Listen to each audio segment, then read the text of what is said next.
Hi, it's Michèle from Jasami Publishing here with episode 4 of the Jasami Bookworm Podcast. Today I am here at the lovely GOMA, and that is the Glasgow Museum of Modern Art. Yes. Wonderful.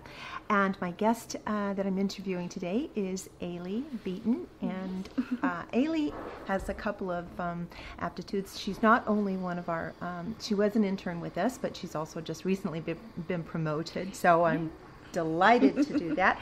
So welcome, Eilidh. Thank you very much. We're happy to be here. Well, we're happy we're inside at GOMA because at the moment it's doing the usual Scottish weather of liquid sunshine, otherwise known as rain. So we're ensconced in the library, and everybody's been courteous enough to let us go ahead with our podcast. So the first question I want to ask you, Eilidh, is how and where and when did your interest in podcasts begin? I think mostly it started actually properly during the pandemic, because podcasts kind of just became another thing for me to distract myself with during that time, during lockdown. And during that time I just really kind of got into a lot of true crime podcasts, and I would just binge them because they were still being released now, but they had such a backlog. I could just listen to over 100 episodes and just feel like, oh, this is fine. It's better now. Excellent. You can learn all about the crime in Glasgow. Oh, yeah. So what is it that makes the true crime so interesting? What draws you to it? I think as part of it, as a woman, I think there's a specific draw because it's almost like learning what to do in situations. Like, you hear these other people's stories and what happened to them and how they were attacked or how they survived, and you kind of keep that in your head.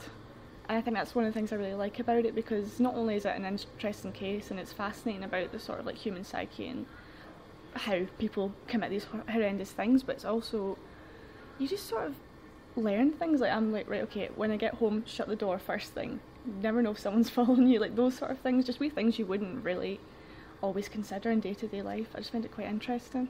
It's almost like a self-defense class through learning, which is actually it's about being smarter and not being paranoid. And as long as you're smart, then there isn't anything I think to really worry about. Yeah.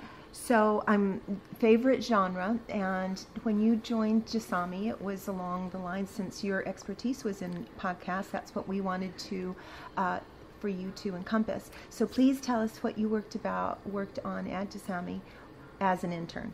Yeah, so starting off, I was a research assistant, that was my little title, and I basically went through our list of authors. I think the newest book at the time was Furs, Sweethearts and Swan Songs, and I would go and find different podcasts that we could potentially promote the book on.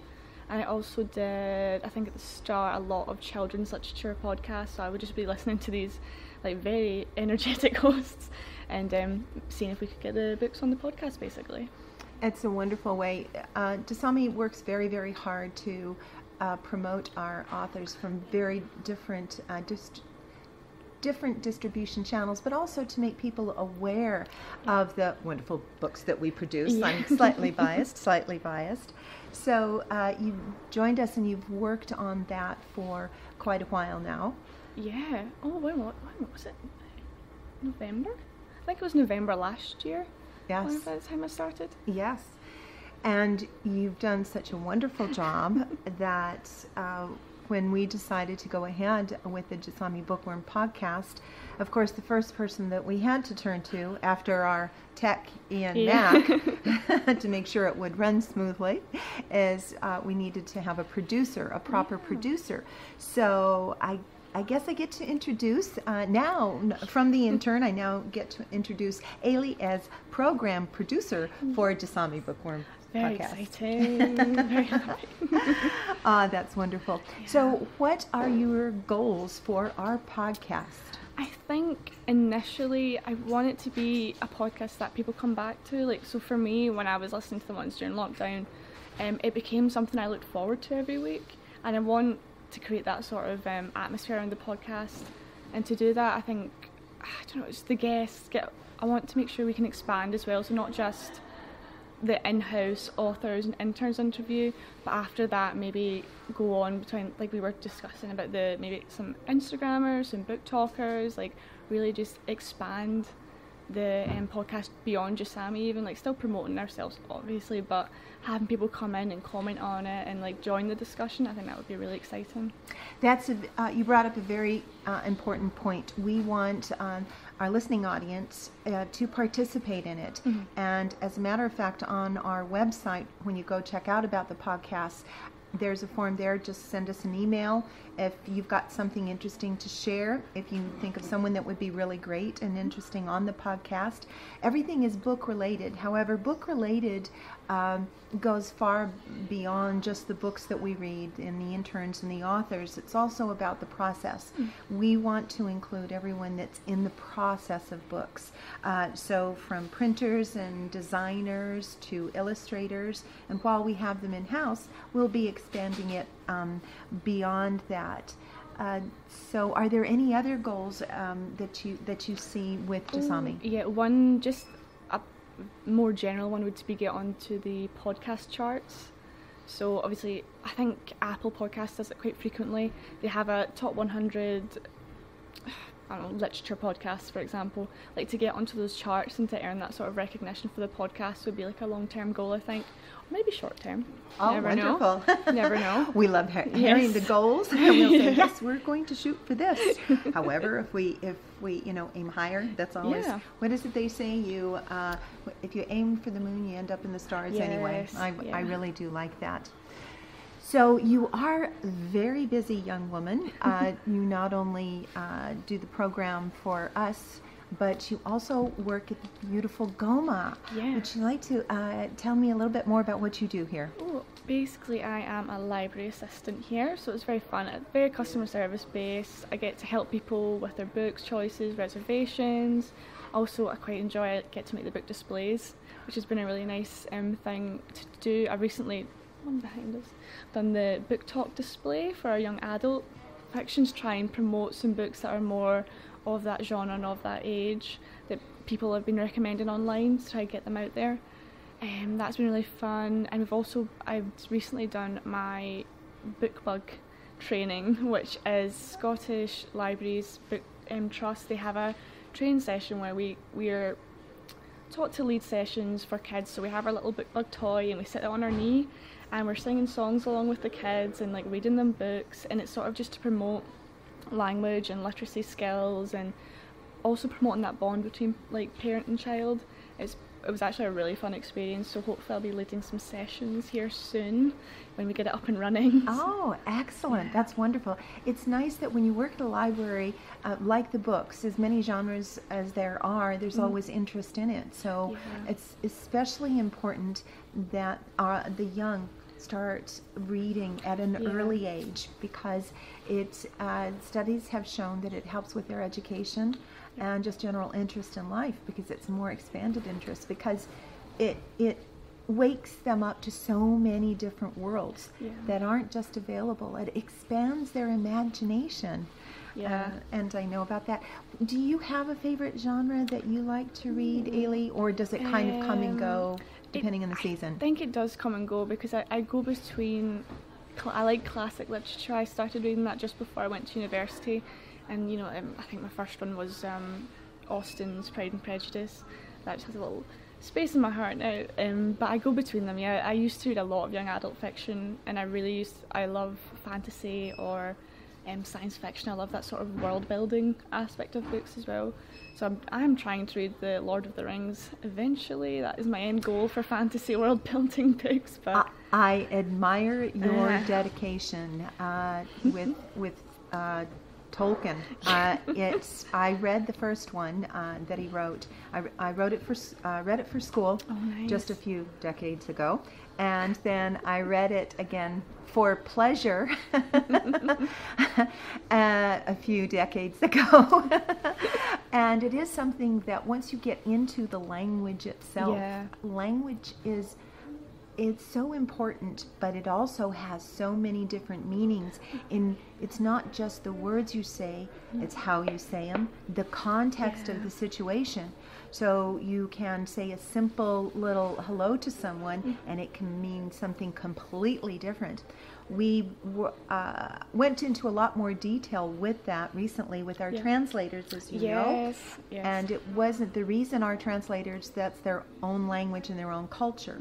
Because when they're translating the story, it's editing, but it's also about conveying the context of the story itself properly. And even in English, which I just can't say, even in English, we have there, and there. It's over there, they are somewhere, it's their beautiful scarf. And so we have so many different words that have different meanings. The same word has very different meanings. So now for the genre, you said young adult. I said YA because we're training someone about that. With what in the relationship with books and such, what other passions do you want to pursue? Well, I was thinking I am definitely going to be staying around Jasami for as long as I'm able. Excellent. We're not going to let you go. Yeah, because I obviously I came in as an intern. You know, I emailed being like, "Hello, do you have any internship programs?" But I really, through that, I've discovered that I really do enjoy this process of working within the publishing industry. So if for whatever reason I have to depart Jasami, I will be looking elsewhere for more publishing experience. But I think besides that, I've also been debating if I want to do a postgraduate to become a librarian. That's something I've been thinking about, but since I've been in here, so I think I'm going to try to get into contact with some of the Glasgow Life librarians and maybe have a chat to them about it. But I think that's a wonderful idea. Books have been an integral part of my life since I was very, very small. And I think we need more people who appreciate it and who are willing to dedicate their lives to that, especially nowadays, to encourage the reading. And with BookBug, you're starting perfectly with the young children and creating that enthusiasm. So as you become and explore that opportunity in your future, you might be teaching and engaging a future librarian. And then there's always the show. I can't plug that because we don't get any money for it. In the short term, do you have any summer plans? Oh, yes, I am actually going up to Orkney in July, which will be very nice. And my boyfriend's family live up there, so we're going up to visit. And I'm very excited because there are many dogs, many puppies I'm going to be able to see. Looking forward to it, and his family are lovely, so it's going to be fun. Excellent. Oh, that sounds like so much fun. I'm so excited. It's so beautiful, as I understand. I've been a bit towards the north, but I've been up to Inverness, but I haven't been as far as Orkney. I would love to explore it. I would definitely recommend. Absolutely. So is there anything that you would like to, as the programmer for the podcast, say to our listening audience that you would like them to participate with? Yeah, I think definitely just if you're listening, do try and get involved with us because we're looking for that kind of audience interaction like Michèle mentioned. You know, email us if you have anyone that you think would be a good guest, even if they're not in-house, as we were saying, like someone related to the just industry of books and, you know, world of publishing, that would be great. And also just make sure if you're listening on Spotify, maybe give us a little rate and download the episodes. That does help as well. That would be amazing. And thank you for saying that, because we want to have interesting and eclectic episodes. We want the readers to become involved and learn something more about either publishing, books, authors, whatever it might be. And if we can help with that and make it enjoyable at the same time, which is the reason we decided to come to GOMA. And as I've said in prior episodes, we're trying to get out into the world, even if we're inside. Yes. Yeah, Scotland doesn't let you come out very often. No. Our 10 minutes they talk about 10 minutes of fame. It's 10 minutes of sunshine, but when it is out there, it's absolutely gorgeous. Yeah. So everyone, if you're a listener from somewhere else, please come and visit Scotland. We absolutely want you to do that. So, Eilidh, I want to thank you very much for joining us here today. I know it wasn't very long, but you know, it's short and sweet. We'd like to go ahead. Who would you like to do a shout out to? Oh, yes. I was thinking I will keep my shout out kind of in the theme of the episode, I was going to shout out some of the podcasts that I listened to that got me through lockdown, because they got me through, as everyone experienced, very, very tough times. Yes. One would be My Favourite Murder, which is very, very amazing podcast that I love, very conversational and just very interesting. It's not that morbid, don't worry, as the name suggests. And the last podcast on the left as well, very conspiracy, true crimey. Keeping it in my favourites. They were two really good ones that helped me get through it. And I'd like to thank you for that also, because it's podcast. It's very important for podcasters, conveying that and giving great entertainment and involving the audience with it and helping us get through the days that we have. Exactly. I'd like to do my shout out today is kind of general, but I will say it's to all the interns that have worked for us recently up until now, and for the other interns who have joined us and decided to stay a little bit longer. So to Julie, who's going to be working on special translations with us, as well as Isadora has also extended out, and of course Shannon, who's working on social media. So it's a definite shout out to those.